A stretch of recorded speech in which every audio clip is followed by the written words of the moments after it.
Et nous demandons au professeur Diallo de se préparer pour sa communication sur l'évaluation de la qualité de la chirurgie de la cataracte en milieu hospitalier.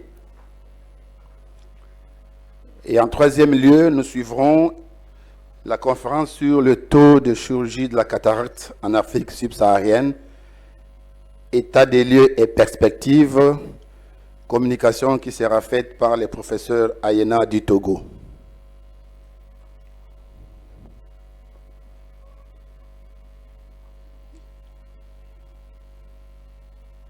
C'est bon? Bien, vous pouvez lancer la première conférence alors. Bonjour, je suis Marie-Josée Tassignon et je suis très heureuse de votre invitation et je suis aussi heureuse d'être parmi vous aujourd'hui. Je vais parler sur les nouvelles approches chirurgicales dans la cataracte congénitale. Je tiens à vous signaler que j'ai un contrat avec Théa et avec Zime. J'ai une propriété intellectuelle dans le back in the lens et dans le ring caliper dont on va parler plus amplement dans cette présentation. Je tiens également à remercier mes collaborateurs, Jan van Lovre, Ilse de Feust et Luc Famy.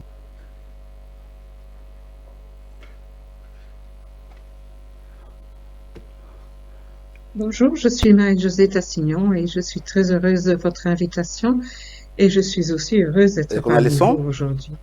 Je vais parler sur les nouvelles approches chirurgicales dans la cataracte congénitale. Je tiens à vous signaler que j'ai une propriété. Bonjour, je suis Marie-Josée Tassignon et je suis très heureuse de votre invitation et je suis aussi heureuse d'être parmi vous aujourd'hui. Je vais parler sur les nouvelles approches chirurgicales dans la cataracte congénitale. Je tiens à vous signaler que j'ai un contrat avec Théa et avec Zime. J'ai une propriété intellectuelle dans le back in the lens et dans le ring caliper dont on va parler plus amplement dans cette présentation. Je tiens également à remercier mes collaborateurs, Jan van Lovre, Ilse de Feust et Luc Famos. Pourquoi une opacification de la capsule postérieure se présente-t-elle après une chirurgie tout à fait classique et sans problème? Eh bien, en fait, c'est du fait que nous avons des petites cellules qui tapissent la face interne de la capsule antérieure et au niveau de l'équateur, de la périphérie du cristallin, qu'on a ces petites cellules qui vont réagir sur la présence d'un corps étranger, ce corps étranger qui est en fait l'implant artificiel. Ceci, c'est un principe très important à comprendre parce qu'effectivement, un implant intraoculaire est un corps étranger. Et nous savons très bien que chaque corps étranger, que notre corps va réagir, va l'englober ou il va essayer de l'isoler en formant un genre de capsule. Eh bien, cette petite capsule de corps étranger, autour du corps étranger, eh bien, en fait, ça, c'est la réaction de l'opacification secondaire après chirurgie de la cataracte. On peut avoir une réaction fibrotique ou cellulaire.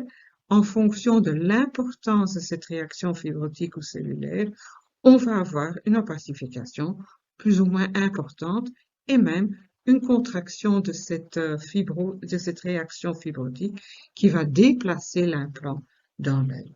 Donc, il est important de savoir que, en fonction du design, en fonction du biomatériau, on va avoir une intensité de la réaction de corps étranger de notre œil, des cellules épithéliales, bien sûr, contre l'implant. Et ce sera cette réaction qui va définir la position finale de l'implant dans le segment antérieur ou dans le sac capsulaire et qui va être même encore plus intense chez l'enfant. Donc, c'est pour cela que j'ai essayé d'éviter cette réaction en développant une nouvelle technique qui est la technique du back in the lens et qui comporte principalement à isoler le corps étranger qui est l'implant des cellules épithéliales de la capsule.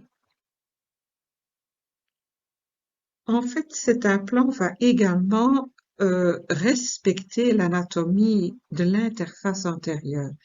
Notamment, c'est en fait un implant qui va se mettre dans l'œil d'une façon beaucoup plus physiologique que l'implant traditionnel.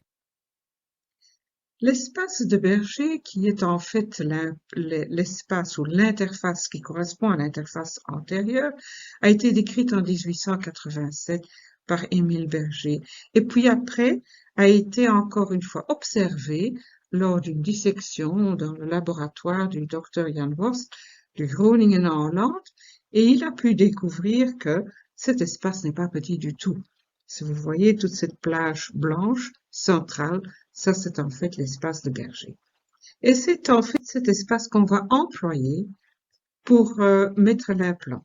Ici, vous voyez encore l'image qu'a publiée Monsieur Berger, où il définit cet espace entre la capsule postérieure, entre la hyaloïde antérieure et entre le ligament de Huygens qu'on va nommer interface antérieure ou l'interface ou l'espace de Berger.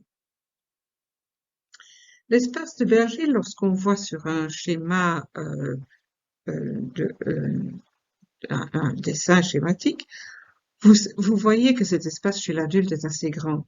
Il a à peu près 8 à 9 mm en diamètre.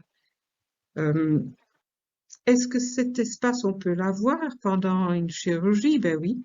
Quand on injecte du visqueux, comme par exemple ici, on a vidé la capsule de son cristallin, on injecte le visqueux qui va s'arrêter à un certain moment, et vous voyez en périphérie, dépasser même le rexis antérieur, vous voyez un coussin tout rond et qui est bien défini, eh bien ça s'arrête. Là où ça s'arrête, ça veut dire que là vous avez l'intersection de ligament de Huygens et de la capsule antérieure et de l'hyaloïde antérieure. On peut faire alors le rexis postérieur tout en suivant le pourtour de rexis antérieur, et alors vous avez une situation où vous avez donc un rexis antérieur, rexis postérieur, et où l'on peut implanter l'implant de façon tout à fait facile. Je ne vais pas attacher trop d'importance à cela ici parce qu'on va encore le voir sur des vidéos plus tard. Vous voyez bien qu'en périphérie du sillon qui se trouve autour de l'optique, vous voyez bien qu'il y a les deux feuillets, la capsule antérieure et la capsule postérieure, qui sont bien insérés là-dedans. Ici, vous voyez la situation juste avant l'implantation, même en fait avant d'avoir fait le rexis postérieur. Et vous voyez sur les images de l'OCT à droite, vous voyez un petit bout encore du rexis antérieur. Vous voyez la grosse ligne blanche qui est la ligne de la capsule postérieure. Et en dessous de cette ligne blanche, vous voyez une autre ligne blanche qui en fait correspond à la hyaloïde antérieure. Et vous voyez qu'ici, chez l'adulte jeune, la hyaloïde antérieure est encore toujours bien attachée en périphérie et effectivement à peu près à 8 à 9 mm. En injectant le visqueux, on va séparer la capsule postérieure de la hyaloïde antérieure, et si vous regardez l'image C, tout à fait en bas, vous voyez bien que là, on sépare le numéro 2 du numéro 3, et le 2 correspond à la capsule postérieure, le numéro 3 correspond à la hyaloïde antérieure, et vous voyez bien que la hyaloïde antérieure reste attachée à la capsule postérieure, si celle-ci est vraiment attachée encore, parce que naturellement, cette attache va devenir beaucoup plus laxe en fonction de l'âge et va se détacher complètement. Et chez la personne adulte, à partir de 45 ans jusqu'à 80 ans, tout aussi bien qu'on a un détachement de la hyaloïde postérieure, on a donc un détachement qui est possible au niveau de la hyaloïde antérieure. Ceci, c'est quand même une donnée tout à fait nouvelle. Alors, lorsqu'on voit, quand on fait une chirurgie de la cataracte, vous voyez qu'on on a un gros cristallin qu'on va remplacer par un petit cristallin qui est tout fin, tout mince, à peu près de 1 millimètre, alors que le cristallin naturel, lui, il a à peu près 4 millimètres, 4 millimètres et demi. Donc, bien sûr, il va se passer que la hyaloïde antérieure va se mettre plus en avant, mais il y a tout un espace qu'il faudra rembourrer.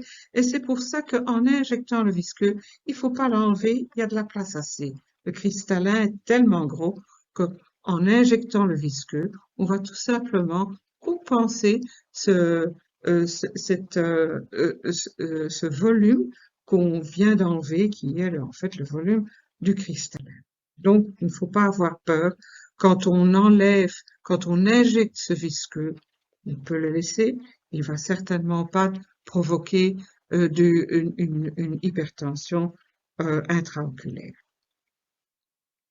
Alors, chez l'enfant, est-ce que cet espace est là aussi? Bien oui, bien sûr, mais cet espace est plus petit chez l'enfant. Et là, il faut faire attention, parce que il se peut que parfois cet espace est tellement petit que l'implant ne peut pas être accommodé dans cet espace-là. Ce qui veut dire qu'alors il faut trouver une astuce, et cette astuce, je vais le montrer ici. On fait un genre de stretching capsulaire, c'est-à-dire qu'avec deux instruments un petit peu spécifiques, on va détacher cette capsule postérieure et de la hyaloïde antérieure. Donc ici, je fais le stretching pour vraiment, et ça, on le fait totalement pour la vidéo, je ne le fais pas trop, mais on fait ça d'une façon tout à fait généreuse. Et alors, on peut implanter l'implant, comme vous voyez maintenant. Vous avez les deux feuillets qui sont là, et on va injecter, on va positionner l'implant en mettant en insérant la capsule antérieure, postérieure derrière l'aptique ovale, la plus postérieure, et alors tout à fait logique parce que la capsule est vraiment élastique, elle va s'insérer très facilement dans le sillon et stabiliser l'implant. Alors naturellement, on croit que cette situation, cette anatomie va être toujours présente. Bien non, c'est pas le cas. Il y a des dysgénésies également de cette anatomie antérieure, de l'interface antérieure, et vous allez voir que lorsque vous avez une plaque qui est visible au niveau de la capsule postérieure, après avoir nettoyé, enlevé le contenu du cristallin, ici on a fait le rexis antérieur, on a enlevé le contenu et vous voyez ici cette plaque.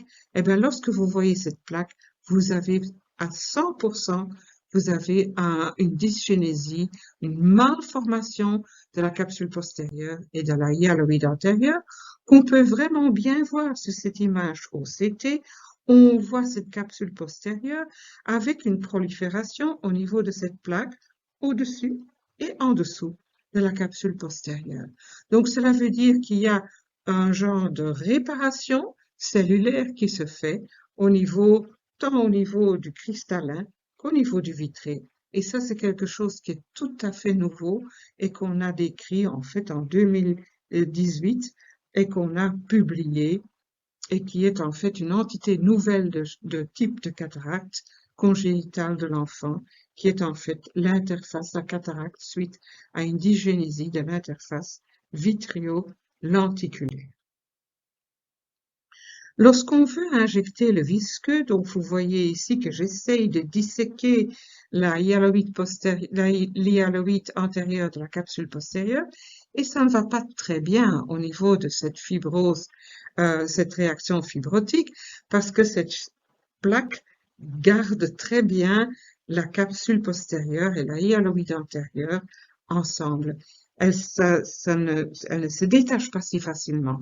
C'est un peu mal. On va pouvoir le disséquer manuellement. Il faut toujours pas de vitrectomie pour disséquer cette plaque-là. Je m'excuse pour cette interruption, mais je vais vous montrer une vidéo où on va voir que la hyaloïde antérieure n'a pas été formée. Et ceci se fait lorsque vous avez le vitré secondaire qui s'est arrêté, qui ne s'est plus développé.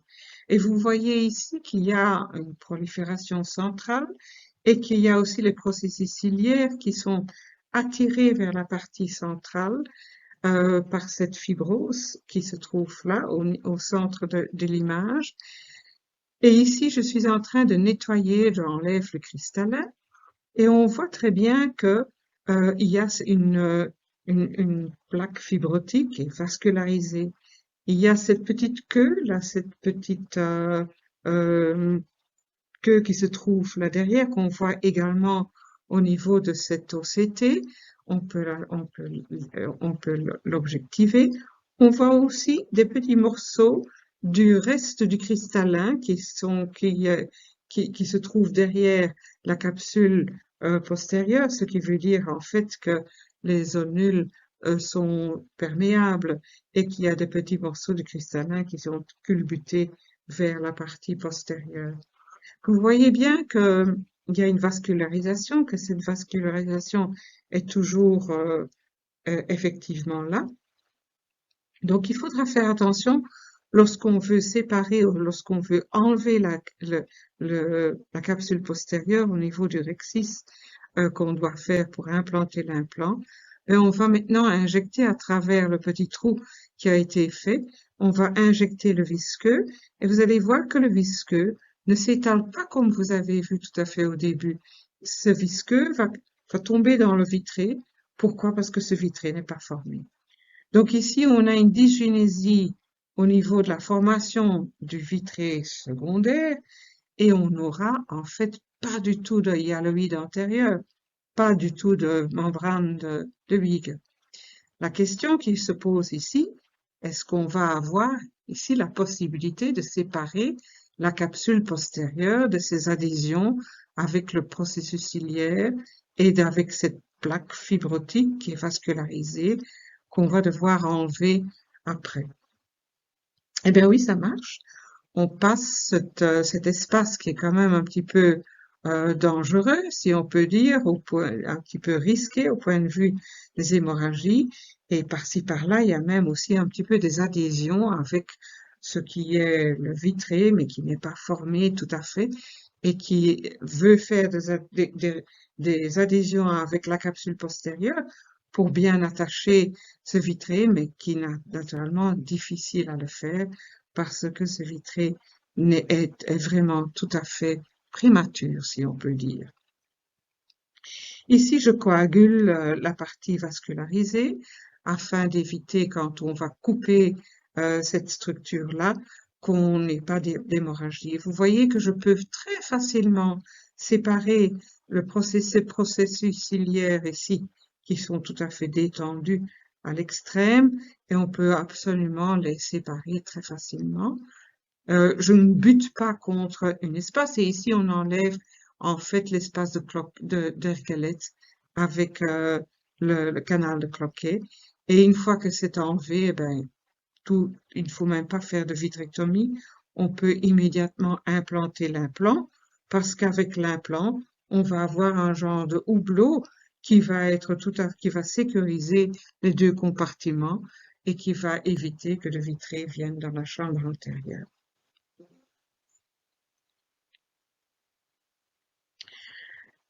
Voilà ce que je voulais vous expliquer. Donc aujourd'hui, ce sont des des images d'un domaine tout à fait nouveau au niveau de la chirurgie et l'approche chirurgicale. Et j'espère que vous aurez plein de questions à me poser. Merci de votre attention. Alors, je m'excuse.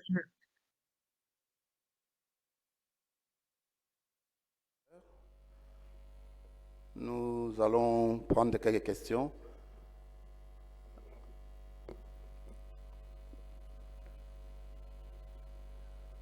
Professeur Tassignon, vous êtes là?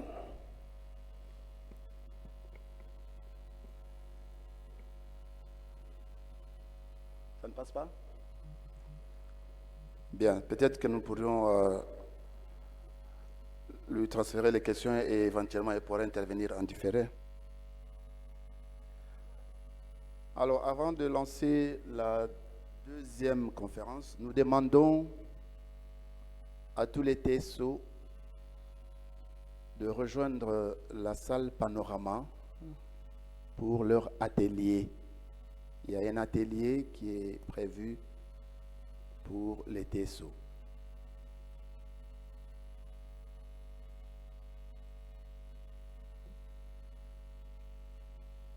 C'est dommage que la technique n'ait pas marché jusqu'au bout. On aurait bien voulu échanger avec les professeurs Tassignon sur ces différentes techniques de la chirurgie de la cataracte congénitale dans la gestion de l'espace des bergers, qui est en fait un espace entre la capsule postérieure et les ligaments de Wigger, qui sont les ligaments de Vitré. Alors, comme nous ne savons pas échanger directement avec le professeur Tassignon, je voudrais prier le professeur Diallo à passer au podium pour présenter la conférence qui est prévue sur l'évaluation de la qualité de la chirurgie de la cataracte en milieu hospitalier. Professeur Diallo.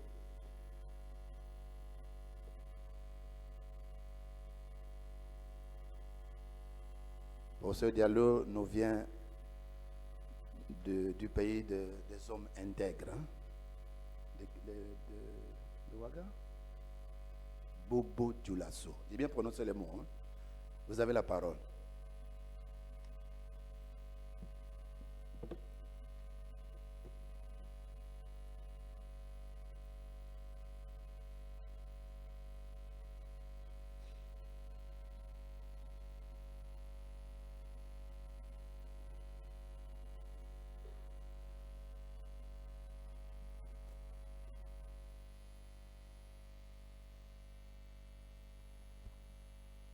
Bonjour à tous. En tant que premier présentateur en présentiel, je m'en voudrais de ne pas remercier le président de la Société africaine francophone d'ophtalmologie en exercice, président de la Société congolaise d'ophtalmologie. Merci de nous avoir reçus et de nous permettre de travailler encore ici ensemble. Peut-être avant de poursuivre, je ne sais pas si techniquement c'est possible d'éviter l'écho.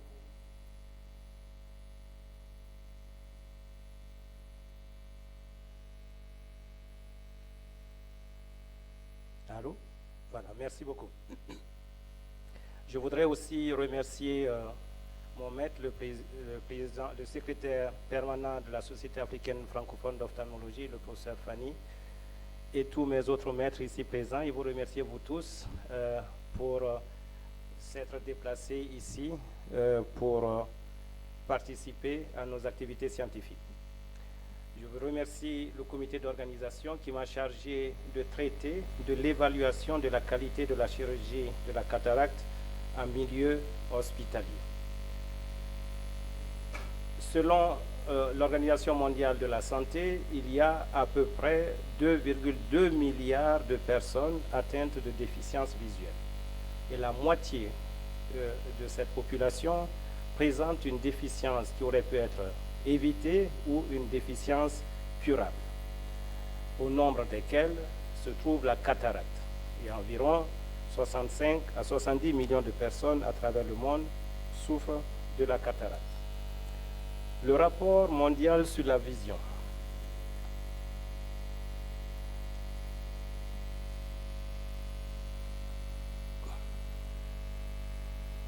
Diapo, s'il vous plaît.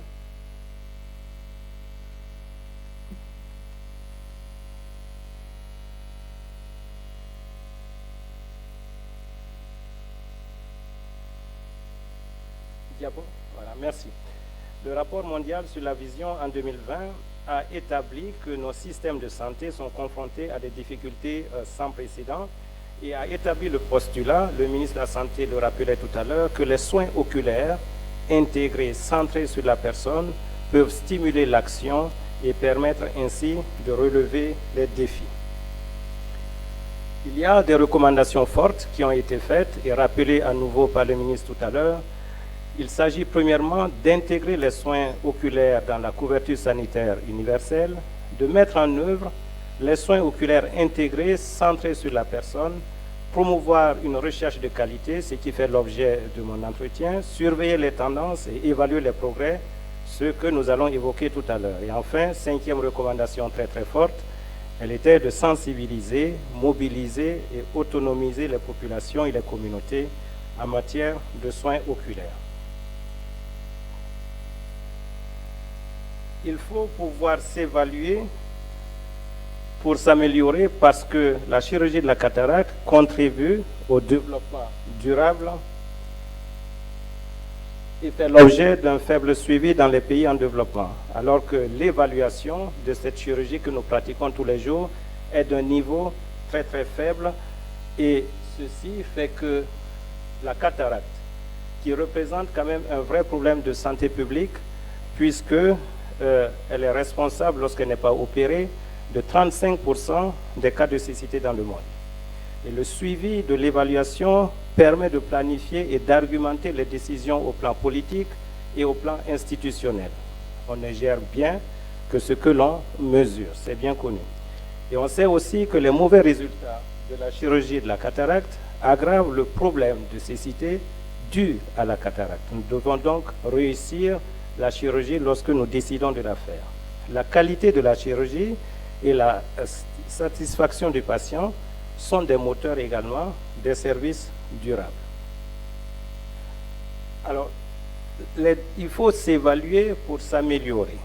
Évaluer nos données préopératoires, péropératoires et post-opératoires. Évaluer nos conditions de succès opératoire. Lorsque nous avons une chirurgie qui a réussi, il faut que nous puissions connaître les variables qui nous ont permis de réussir. De la même façon, de connaître, mesurer les causes de mauvais résultats.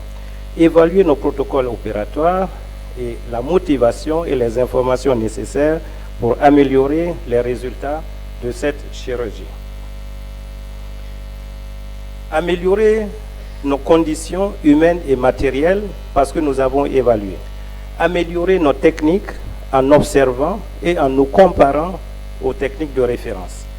Améliorer ainsi le taux de nos bons résultats, nos protocoles opératoires et le taux de couverture effective de la chirurgie de la cataracte. Mais il y a des freins, nous le savons tous.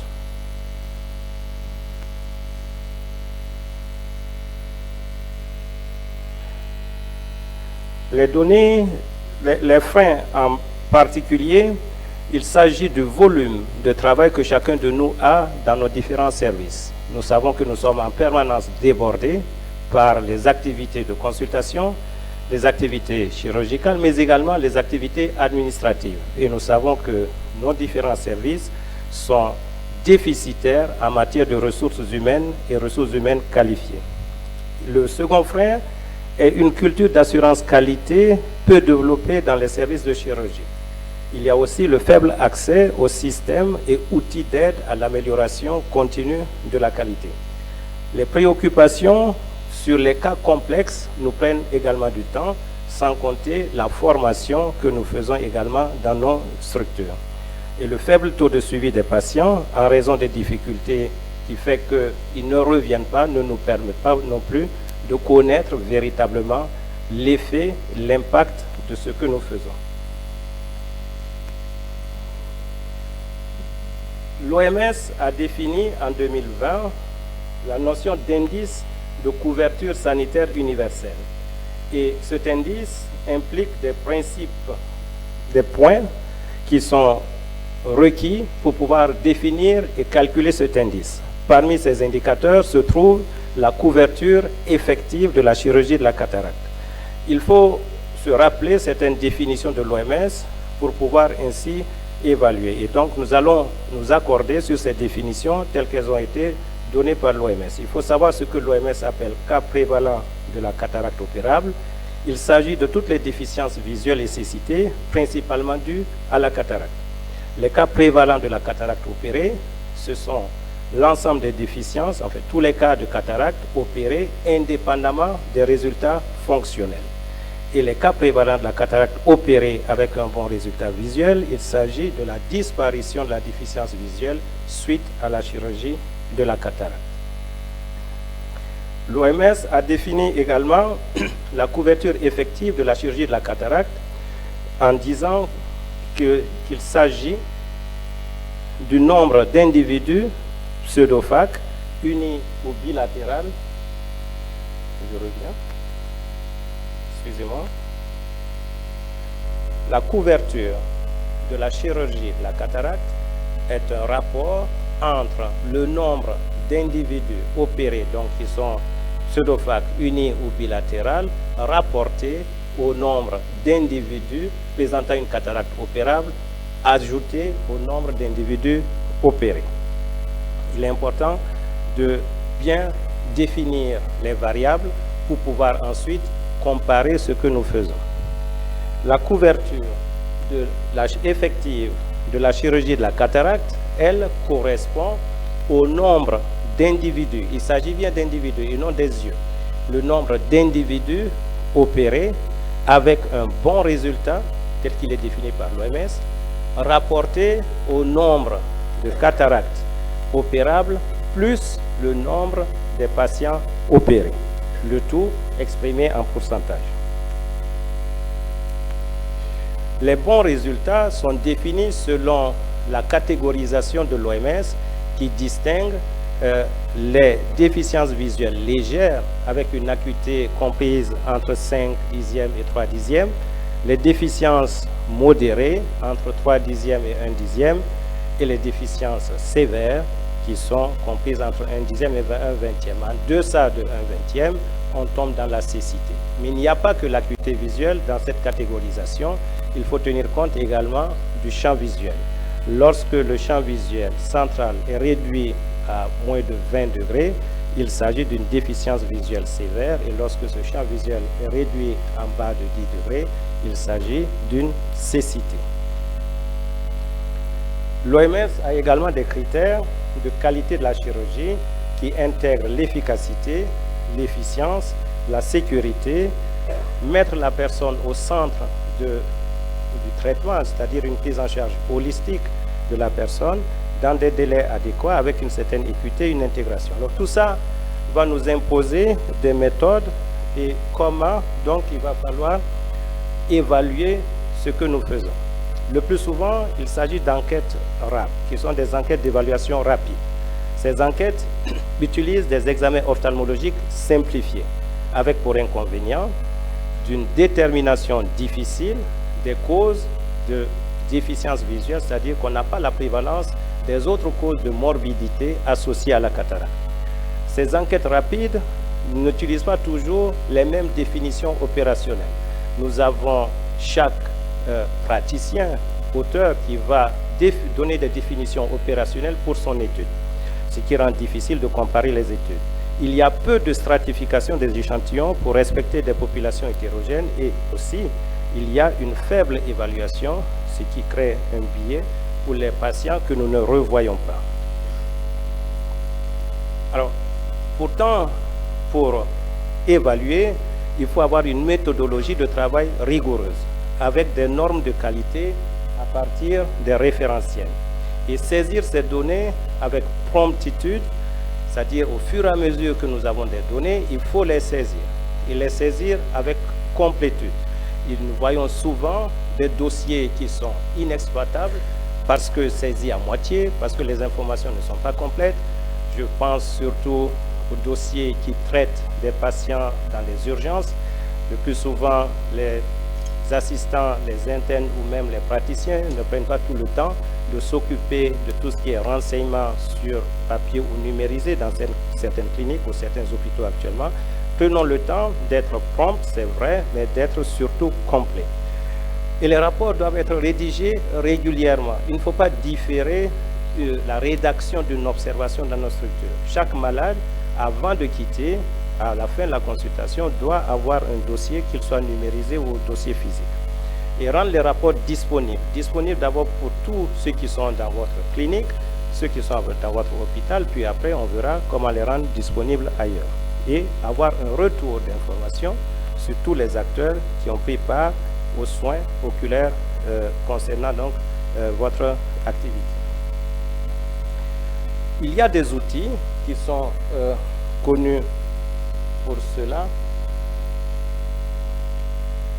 Des outils que nous utilisons, je ne sais pas si certains d'entre vous l'utilisent, le Boots, il y en a qui le connaissent peut-être. C'est un outil, une application que vous pouvez télécharger sur ce site-là qui vous permet de vous évaluer par rapport à vous-même. À vous-même parce que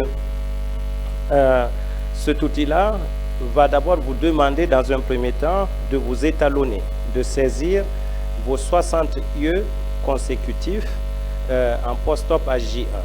Et il va comparer vos résultats de J1 par rapport à une base de données qu'il contient et vous situer déjà par rapport aux autres. En fait, la vision de cet outil, c'est qu'on doit se comparer à soi-même pour être sûr qu'on avance. C'est d'abord soi-même.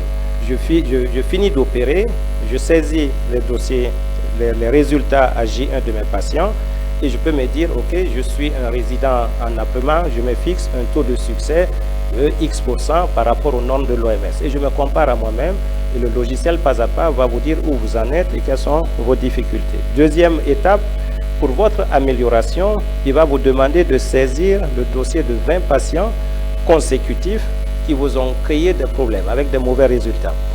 Et il va vous proposer un menu déroulant pour saisir les complications chirurgicales que vous avez rencontrées, les comorbidités associées, glaucome, diabète, HTA, etc. et les problèmes de réfraction qui se sont associés. Et à partir de là, il va vous faire des propositions de solutions, d'amélioration de vos mauvais résultats.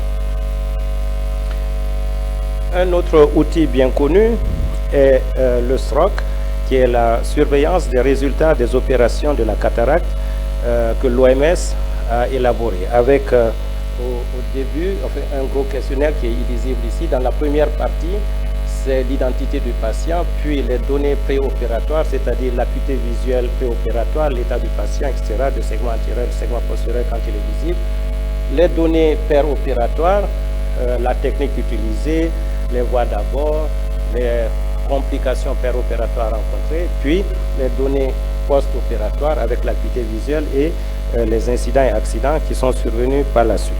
Donc voilà deux outils qui sont pratiques, qu'on peut utiliser en permanence pour saisir automatiquement ce que nous faisons et qui génèrent automatiquement des interprétations.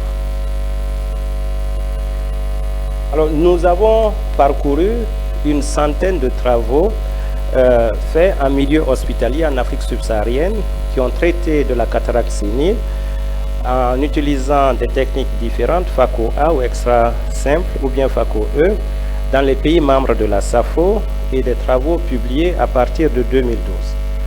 Nous avons pu retenir que 7 études qui avaient des méthodologies à peu près comparables. Et les pays étaient le Congo, le Burkina, le Gabon, le Togo et la Côte d'Ivoire essentiellement. Au total, il y avait donc 7 études avec 3230 yeux que nous avons fusionnés. L'âge moyen était de 63 ans et l'acuité visuelle préopératoire montre bien dans presque tous les cas, 80%, qu'il s'agit de patients qui étaient déjà dans la cécité. La biométrie, c'est-à-dire la mesure préopératoire de la puissance de l'implant, vous voyez, n'était faite que dans un peu plus seulement de la moitié des cas. 3 études sur 7 utilisaient la FACO-A, ce qui représentait 63% de la pratique, c'est-à-dire qu'on peut dire que dans l'espace SAFO, dans 2 tiers des cas, ce qui se fait le plus couramment, c'est la FACO-A. L'incision n'était pas toujours précisée, le type d'implant pas dans tous les cas, et l'implant n'était adéquat que dans 37% des cas. Ce qui veut dire que nous ne mettons pas toujours l'implant requis, l'implant qui va permettre d'avoir une réfraction optimale en fin d'intervention. Les complications représentaient à peu près 12,8%. Alors les résultats fonctionnels, lorsqu'on regarde les bons résultats, commençons par ça, c'est très variable. Elles vont de 14% jusqu'à 75%. Et on voit que les mauvais résultats vont de 5%, 2% jusqu'à 33%.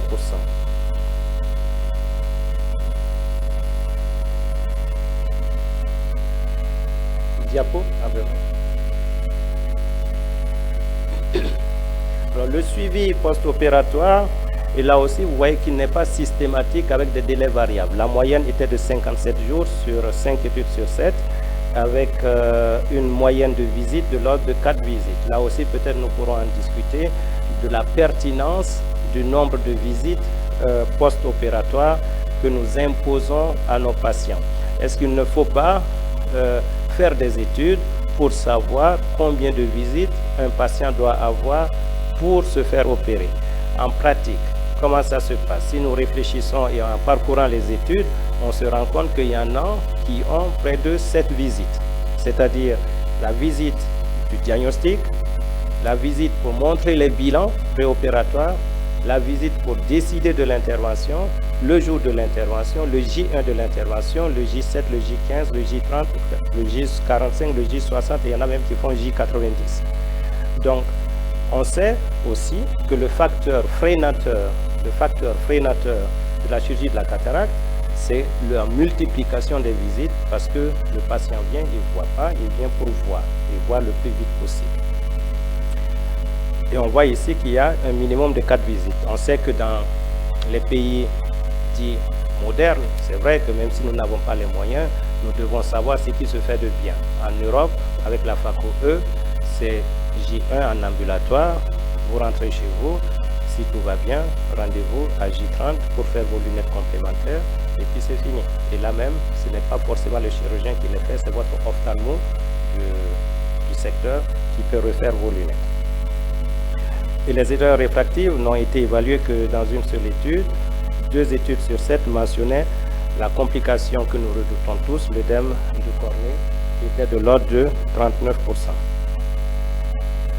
D'autres études qui ne font pas partie des 7, au Sénégal, au Togo et ailleurs, montrent des résultats, vous pouvez le voir, variables, avec des bons résultats qui vont de 88, voire même 95 jusqu'à 40%, mais les méthodologies sont extrêmement différentes.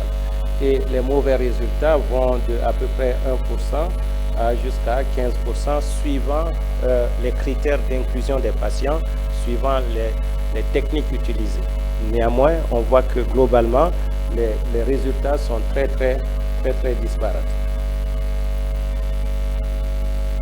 Alors, en dehors de l'Afrique, je vous rapporte cette étude qui a été faite à Sydney, qui avait pour objectif de déterminer la couverture effective de la chirurgie de la cataracte, qui est donc un candidat, je le disais, indicateur de la couverture sanitaire universelle.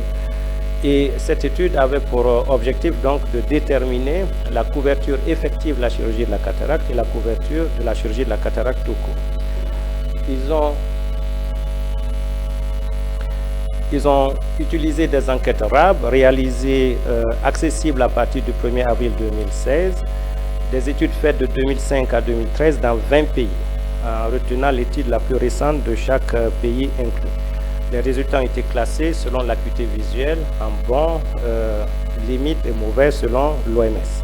Ils ont donc mesuré et déterminé la couverture de la chirurgie de la cataracte et la couverture effective de la chirurgie de la cataracte.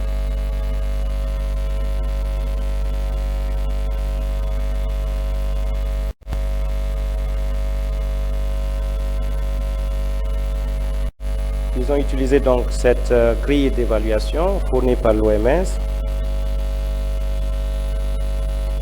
Et les pays africains qui étaient là-dedans étaient l'Éthiopie et l'Érythrée, avec à peu près 2000 lieux qui ont été inclus.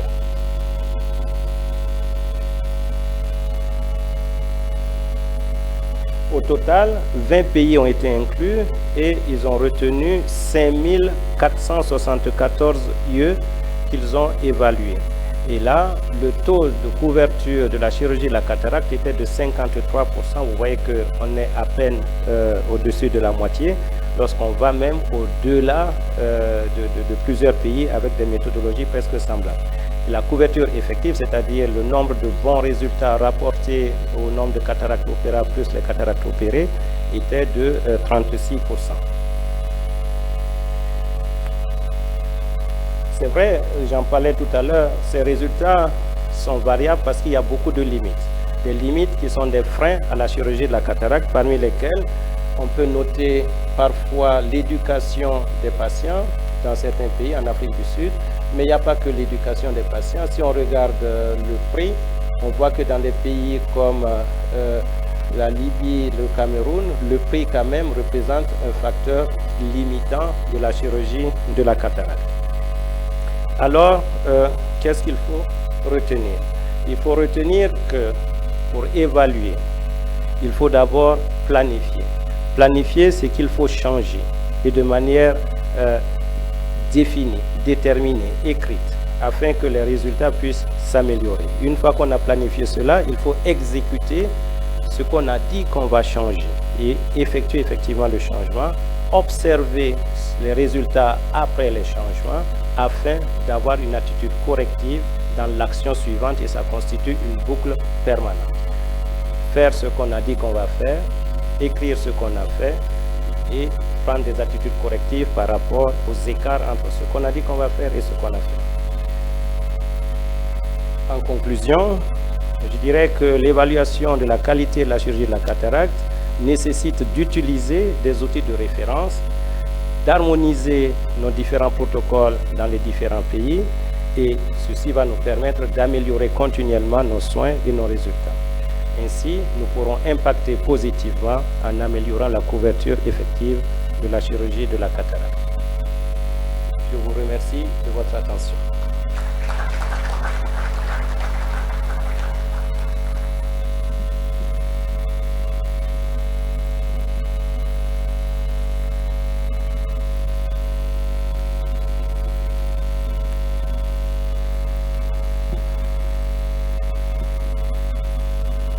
J'aimerais vous inviter à applaudir encore le professeur Diallo qui a fait un exposé magistral.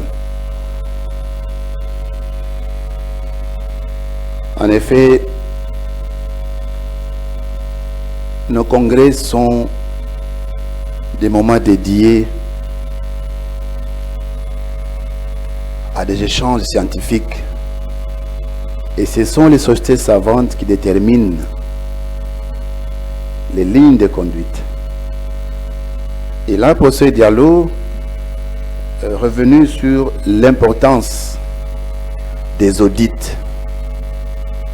pour améliorer la qualité des soins et la qualité de vie. Qualité des soins rime avec la satisfaction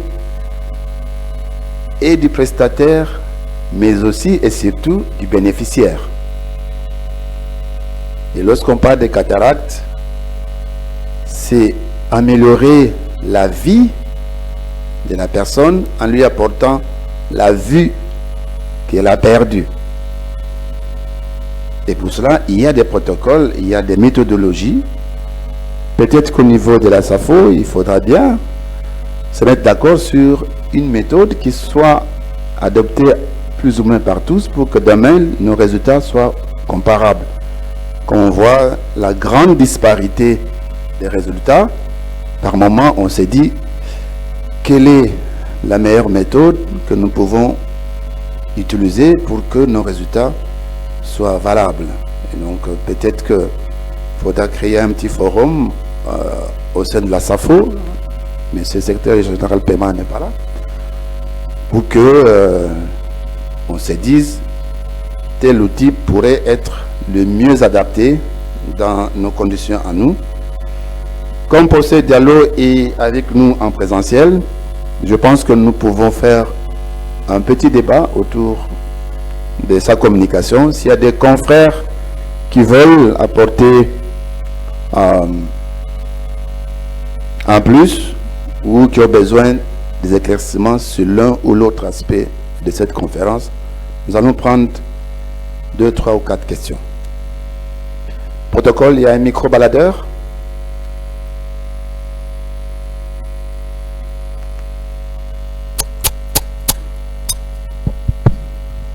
Alors, on va vous donner l'opportunité de poser au professeur Diallo des questions. Et s'il y a des chirurgiens qui ont un commentaire, ils peuvent le faire.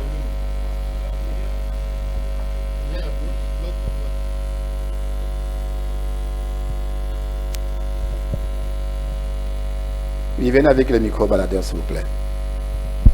Je vois une main qui se lève là. Vous prenez le micro et vous vous présentez, s'il vous plaît.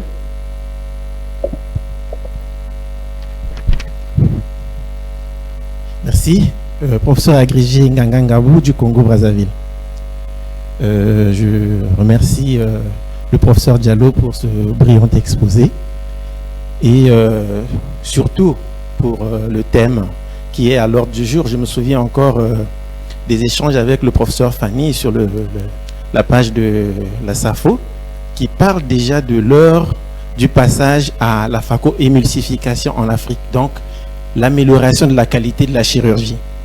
Alors, nous connaissons tous ce que l'OMS propose comme bon résultat, ce que propose l'OMS comme bon résultat en ce qui concerne la chirurgie de la cataracte. Alors, dès que le patient a 85% de patients en 3/10, en plus de 3/10 d'acuité visuelle, on peut supposer que les résultats sont bons. 3/10, plus de 3/10, 85% des patients plus de 3/10 sans correction et 90% des patients plus de 3/10 avec correction. Mais ma question, en tenant compte de la qualité, est de savoir, puisque c'est de ça qu'il s'agit, de ça que le professeur Diallo nous a parlé essentiellement, est-ce qu'on peut considérer aujourd'hui, avec le nombre de chirurgiens que nous avons et l'amélioration de plus en plus de la qualité de la chirurgie, que 3/10 est un bon résultat en termes de résultats post-opératoires en ce qui concerne la chirurgie? Est-ce qu'on peut être satisfait quand le patient n'a que 3/10 d'acuité visuelle en post-opératoire? Voilà ma question. Merci, professeur Nganga. Une autre question dans la salle? Oui, le micro.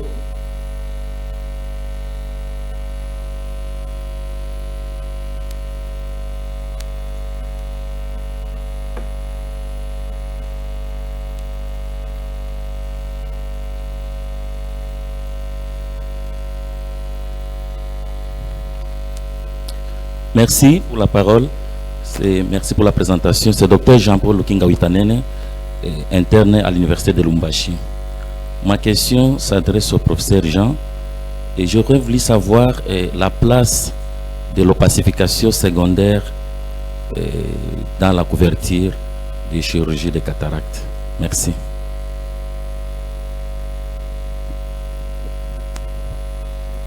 Oui, il y a une main qui s'est levée ici. Ici devant. Oui. Bon, c'est le docteur Kabouyaya de Goma.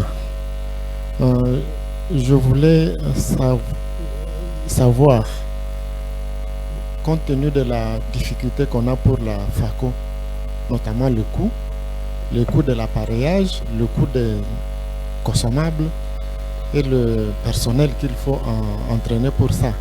Ça est un coût relativement élevé.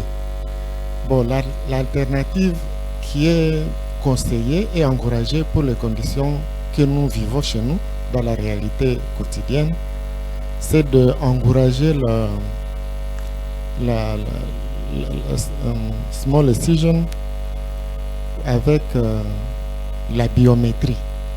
C'est moins cher et ça donne des résultats encourageants qui ne sont pas très éloignés de la phaco.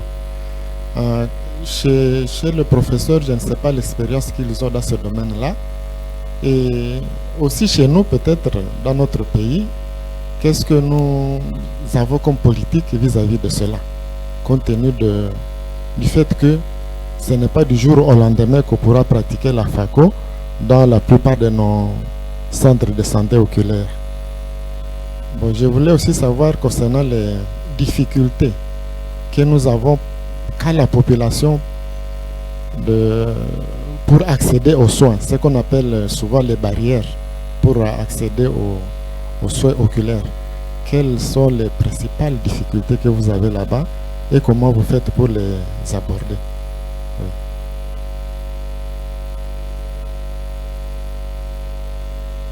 On prend les deux dernières questions.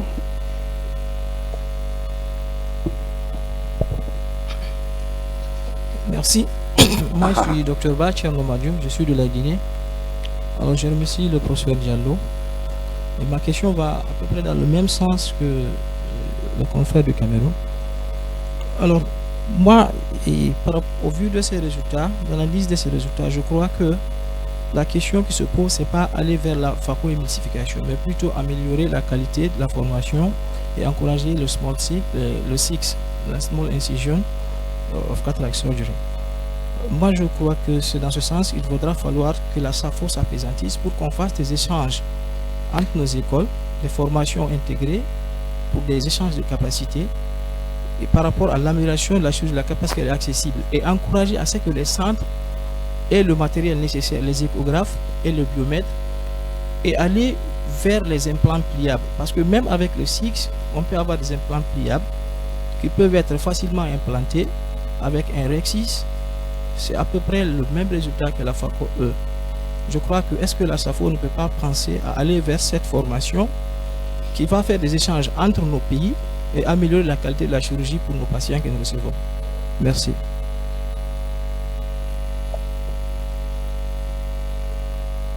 Qu'on permette au professeur Diallo de répondre d'abord à cette première série de questions. Et puis on va continuer parce que sinon il peut-être avoir du mal à suivre. Professeur Diallo, je vous invite au podium.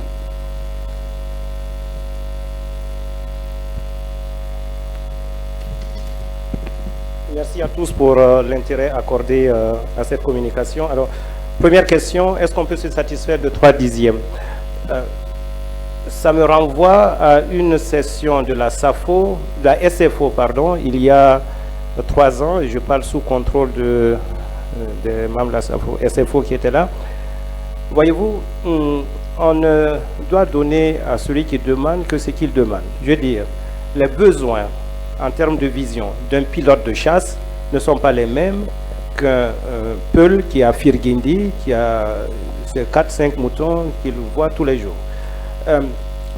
Et à la SFO, on nous avait fait comprendre que dans ces pays où la cataracte est prise en charge, l'indication de la chirurgie de la cataracte, qui jusque-là était définie par le collège médical, puisque là-bas il y a des agences de régulation, puisque c'est la société qui contribue pour payer la chirurgie de la cataracte, il fallait inclure la notion de gêne exprimée par le patient. Un patient peut avoir 8/10 et être gêné. Un autre peut avoir 4/10 et vivre tranquillement sa vie en étant heureux tous les jours avec sa vie. Donc, je ne peux pas me mettre à la place de l'OMS qui a défini 3/10 pour répondre véritablement à cette question. Personnellement, mon expérience personnelle, je n'opère qu'un patient que s'il m'exprime, ça gêne. Vous avez une cataracte, ah oui, elle est mûre, pas mûre, il faut arrêter de dire mûre, pas mûre. Il y a des mangues il y a des gens qui aiment des mangues vertes, il y a des gens qui aiment des mangues moyennement mûres, il y a des gens qui aiment des mangues très mûres. Si vous êtes gêné avec une mangue qui est verte, on peut voir comment vous apporter une amélioration en fonction des moyens techniques que j'ai. Évidemment, je n'irai pas faire une phaco A à un pilote de chasse. C'est évident. Donc, la détermination des limites, nos maîtres sont là, peut-être ils vont ajouter des commentaires. Les 3/10, je pense que nous, ici, instance, nous ne pouvons pas les discuter. C'est l'OMS qui a fixé en tenant compte d'une large fourchette de pays avec des critères, je crois, qui ont été analysés. Deuxième question, alors place la phaco A, la cataracte secondaire dans la couverture de la chirurgie de la cataracte. Non, on n'a pas pris en compte les complications. On compte juste le nombre de malades qui ont été opérés par rapport aux malades opérables plus ceux que vous avez opérés. Ils n'ont pas pris en compte les complications secondaires dans la définition de la couverture de la chirurgie de la cataracte. promotion de la FACO A par la SAFO. Le secrétaire permanent, mon maître, le professeur Fanny est là, peut-être il pourra dire un mot. Mais je suis de votre avis. Je pense qu'une FACO A très bien faite, avec une biométrie et mesure précise de la puissance de l'implant, donne d'excellents résultats. Nous avions écrit un papier dans ce sens, où on avait eu des résultats qui étaient comparables à ceux de la FACO E et un tarif 80 fois moins cher qu'une FACO E. 80 fois moins cher qu'une FACO E. Donc, je suis tout à fait de votre avis, une FACO A, lorsqu'elle est très bien faite, peut donner de très bons résultats. Maintenant, mon maître est là, on sait que la Société ivoirienne d'ophtalmologie, en septembre, a fait son congrès et le thème, justement, c'était comment passer de la FACO A à la FACO E. Il y a des possibilités. Et notre maître nous enseignait. Alors, il nous disait qu'il faut sortir dans la rue pour comprendre les choses. Quand vous sortez dans la rue, sur un boulevard, dans nos pays en tout cas, chez moi, il m'a dit, Diallo, mets-toi dans la rue, tu vas voir. Il y a des gens qui sont dans des V8, il y a des gens qui sont dans des voitures France au revoir, il y en a qui sont sur des motos, il y en a qui sont dans des charrettes. Il faut du tout. Il faut du tout pour que tout le monde puisse circuler à sa convenance. Donc, cher maître, je pense que je vais vous laisser la parole peut-être pour ajouter un mot si vous le permettez. Cette transition, il faut la faire, mais il ne faut pas l'imposer. Je pense que les gens ont besoin de voir, il faut les aider d'abord à voir. Et je crois avoir répondu à toutes les questions. Merci encore.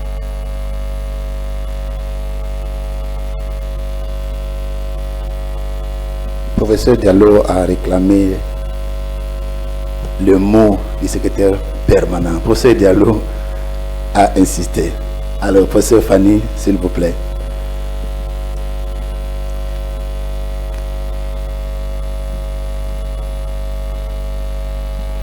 Merci beaucoup, monsieur le modérateur. Je crois que le professeur Diallo a vu juste.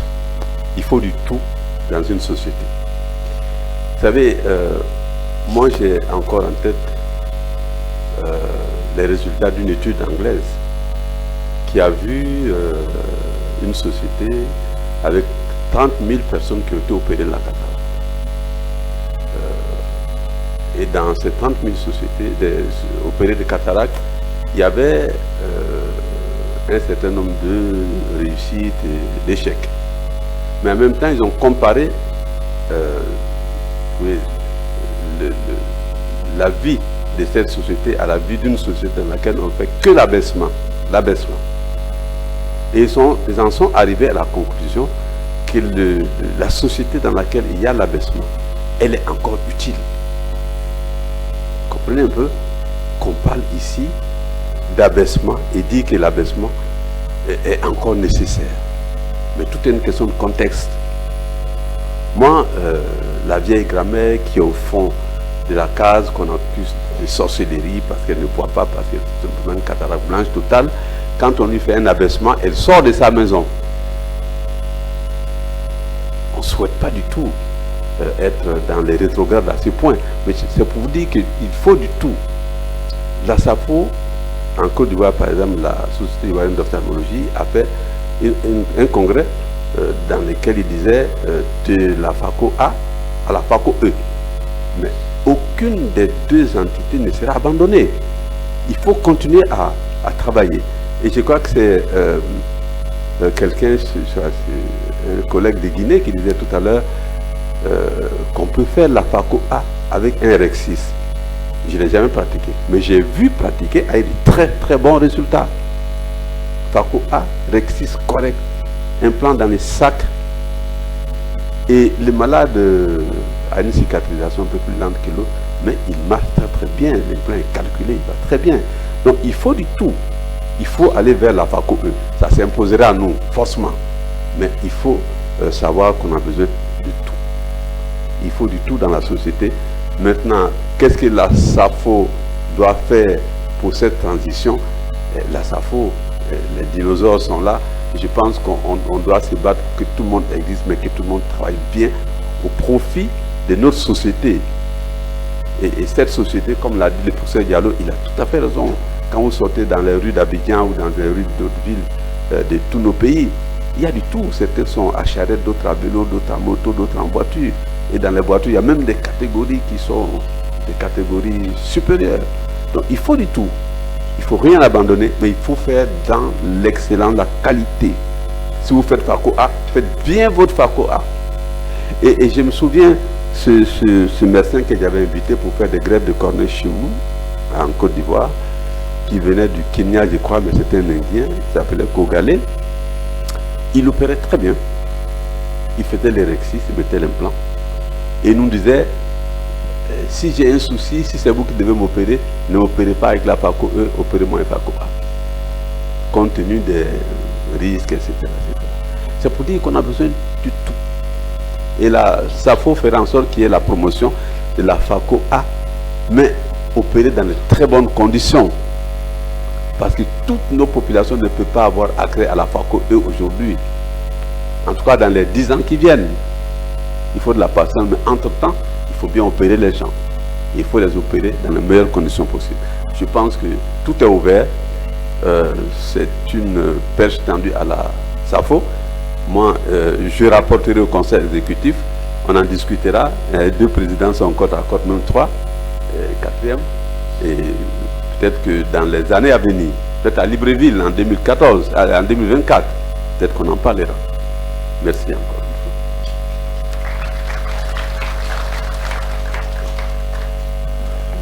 Bien, les micro-baladeurs, nous prenons encore quelques questions. Professeur Diallo, les gens ont besoin d'échanges. Alors, je ne voudrais pas arrêter sitôt la discussion.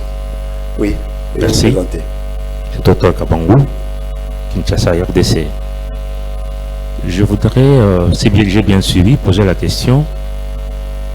En ce qui concerne la Faco E, vous avez parlé des mauvais résultats qui vont jusqu'à 12% si j'ai bien suivi.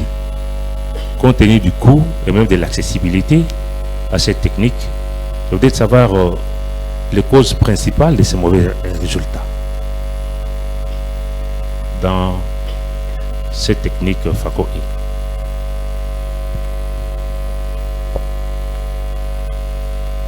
Oui,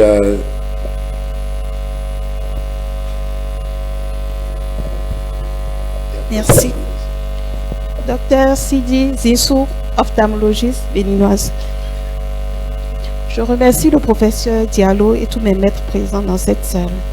Je voudrais demander, est-ce que les fiches pour la surveillance des résultats des opérations de la cataracte et la fiche post-cataracte, est-ce que c'est disponible sur le net pour l'évaluation?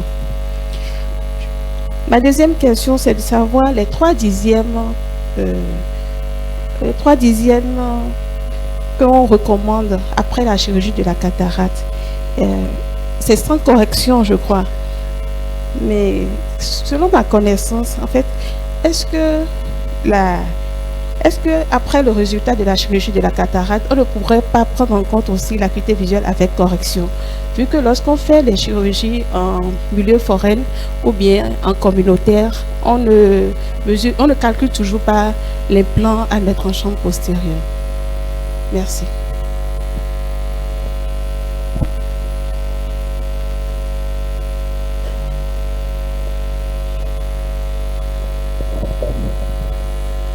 Merci beaucoup. Docteur Charles Mesumbu, vice-président de l'ASCO, et je viens de Kindu. Je voudrais clarifier ici quelque chose que je perçois dans la salle. Faco A, c'est ça, des small incisions, cataract surgery. Je crois qu'il n'y a pas de confusion possible là-dessus. Et Faco E, c'est la Faco classique, telle que nous la connaissons. Et je voudrais maintenant poser la question au professeur Diallo par rapport au boost cataract que vous utilisez pour évaluer les résultats de votre chirurgie.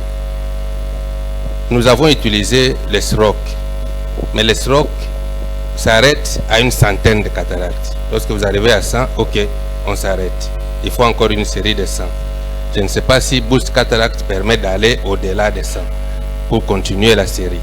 Parce qu'on a des problèmes, lorsqu'on utilise les strokes, on doit s'arrêter, on ne sait pas continuer. C'est ça ma question. Merci. Bien, il y a encore une autre question dans la salle. Alors nous allons arrêter le débat par là. Professeur Diallo.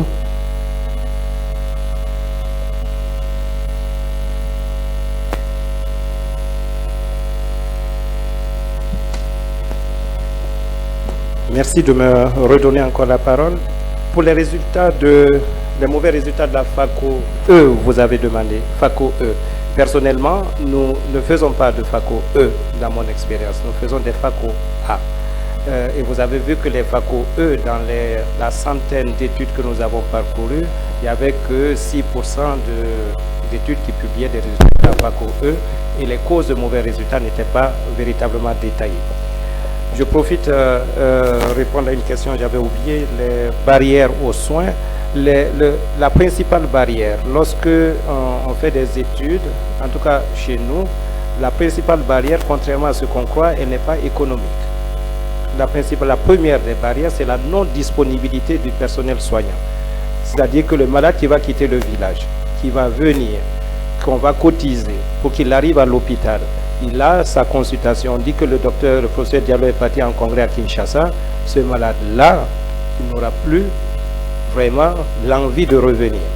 Et donc, ou alors il vient, on lui fait des va-viens, revient, reva. Genre, venez, allez faire l'échographie, ramenez-moi les résultats, faites un bilan préopératoire, ramenez-moi les résultats, etc. Donc, c'est la non-disponibilité qui est la première cause, puis l'économie vient ensuite, et parfois, vous avez vu dans les frais, l'absence d'accompagnant également constitue un frein.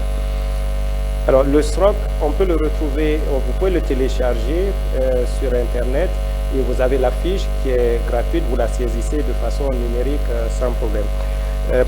Acuité visuelle de loin, bien sûr, il faut faire l'acuité visuelle de loin avec correction lorsque c'est possible, quand vous revoyez vos patients à J30. Et là aussi, on va en parler plus tard, vous savez que dans les standards avec la FACO E, les malades sont revus à J30 pour faire des lunettes complémentaires quand ils en ont besoin.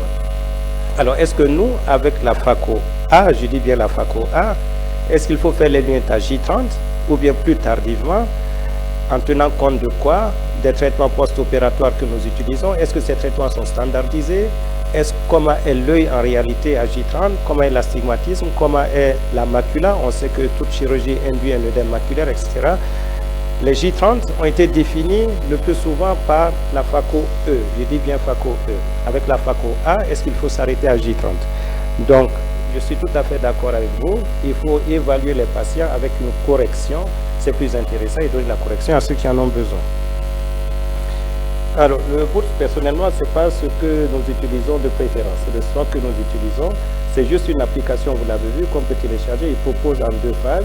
Une phase, en gros, disons, qui vous permet d'évaluer un peu vos bons résultats, entre guillemets, avec 60 patients. Et une deuxième phase avec 20 patients en comparant à une base de données. Je n'ai pas une grosse expérience avec cette application-là.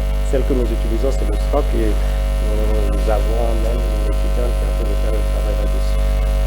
Et effectivement, avec le stroke, il faut s'arrêter à ils ont une limite en fait de données à saisir. Au-delà, il faut encore recommencer. Mais le bourse, l'intérêt du bourse, c'est qu'il vous oblige à faire des saisies consécutives et il recommande bien d'être sincère, puisque vous vous comparez à vous-même. Si vous avez des mauvais résultats, mettez vos mauvais résultats. Comme ça, il va vous apprendre vous-même à aller de l'avant. Je crois avoir répondu à toutes les questions. Merci à tous une fois encore.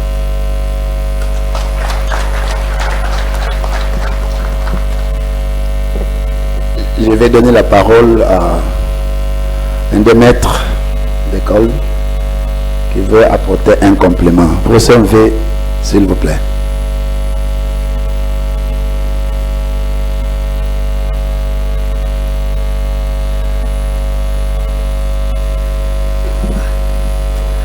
Bonjour à tous.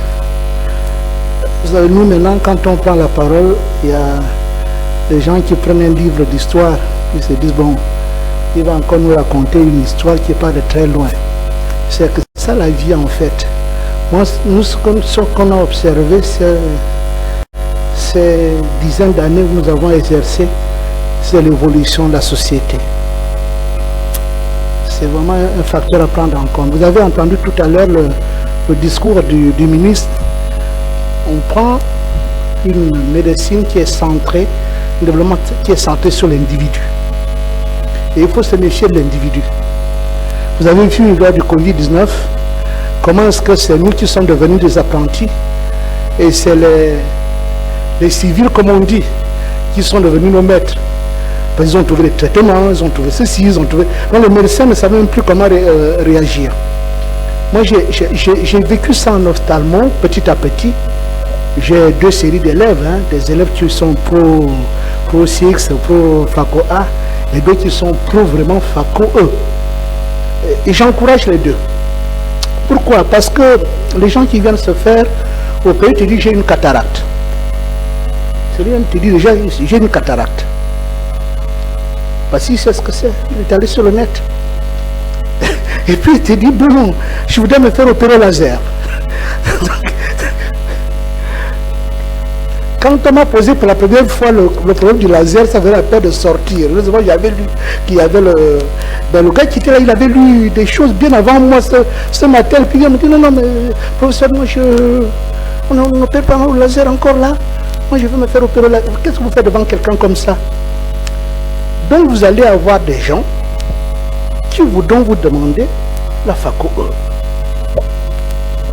D'autres qui vous demanderont la FACO A.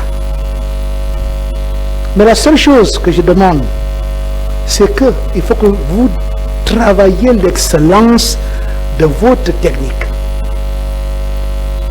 La personne qui a travaillé l'excellence de sa technique va expliquer que bon, ok, je vais vous opérer, j'ai tel ou tel résultat. Vous devez vous attendre à tel ou tel résultat parce que vous êtes au sommet de votre technique.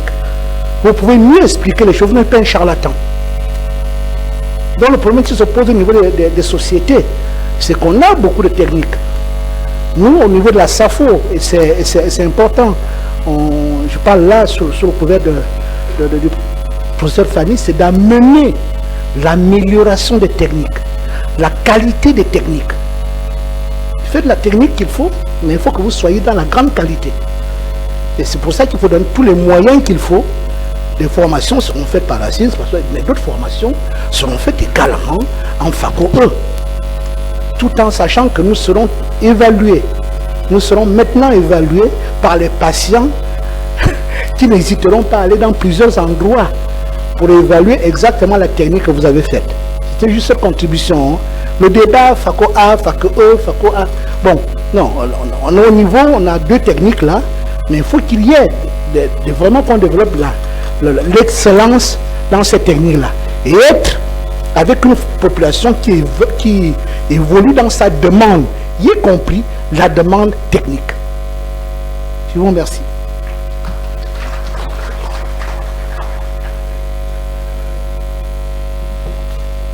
Merci, professeur, pour votre contribution.